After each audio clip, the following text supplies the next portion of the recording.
Ignatian vision of higher education. After getting settled in Rome, Ignatius and his companions observed the far-reaching influence of the hierarchy of the church. Among the clergy, the priests who were teaching philosophy, theology, and forming young men for priesthood were considered important. Professors who were imparting knowledge on other secular disciplines to the youth through colleges and universities were found influential. The kings, aristocrats, political leaders, and government officials were regarded learned people, and they were deciding the destiny of the poor. In this background, St. Ignatius and his companions spent a few months in prayerful reflections and discernment to find the will of God for their ministry.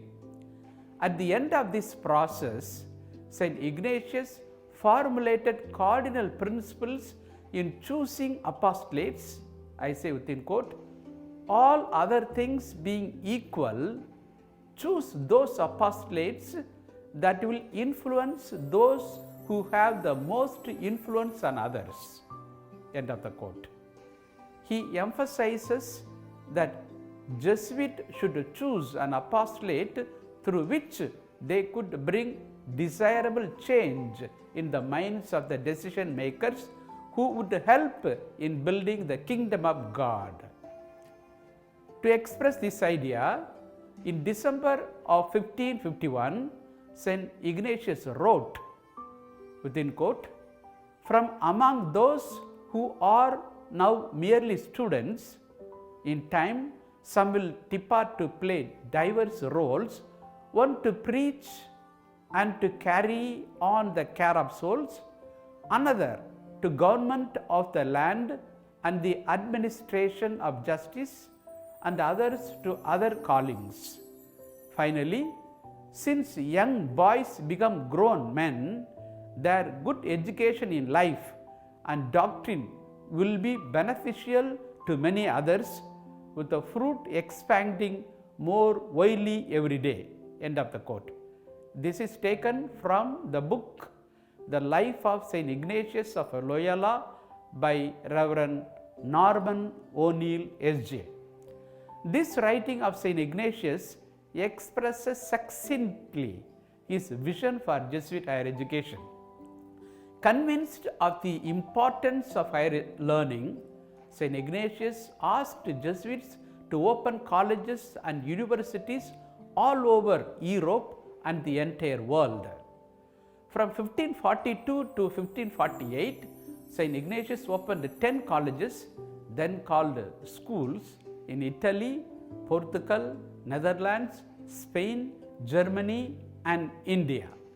In 1548, at the requests of magistrates of Messiana in Sicily, Ignatius sent 5 Jesuits to open a college for lay as well as Jesuit students. At a time when education was the privilege of a few rich and powerful people, St. Ignatius opened up a school called Roman College in 1551 and offered education gratis. His own experience at the University of Alcala, University of Salamanca, and University of Paris widened and sharpened his vision for higher education. At the higher education level of learning in the university, he was sure that one learns rational faith and acquires scientific knowledge. Hence, he himself registered for PhD at St. Barbe College in Paris. But due to his incessant stomach ailment, he could not continue it and returned to his hometown Azpeitia in Spain. Moreover, university education, he believed, dispels ignorance and brings a rational understanding of the metaphysical and material world.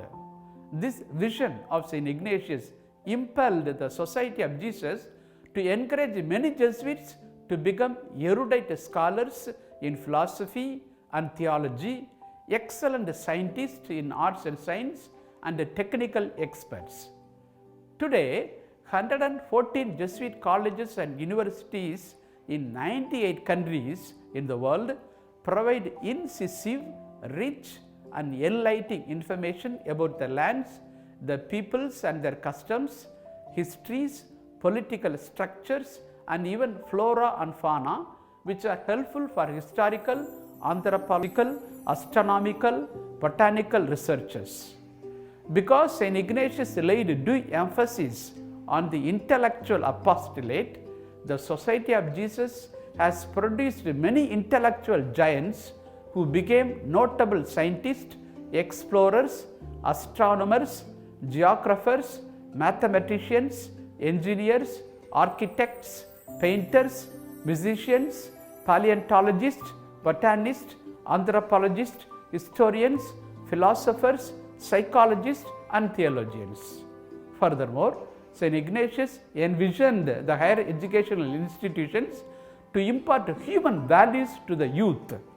In the context of Inquisition, Reformation, and Calvinism, St. Ignatius appealed to the youth undergoing formation for priesthood to follow Jesus Christ in simplicity, poverty, and humility, and lead a corruption-free ecclesiastical life. This appeal implies that the higher education sector could shape the mind of the youth to express solidarity with the poor and also to fight against injustice. Thus, the Ignatian vision for higher education is to influence the influential so that in collaboration with powerful we could establish the kingdom of God. Pray for us, St. Ignatius.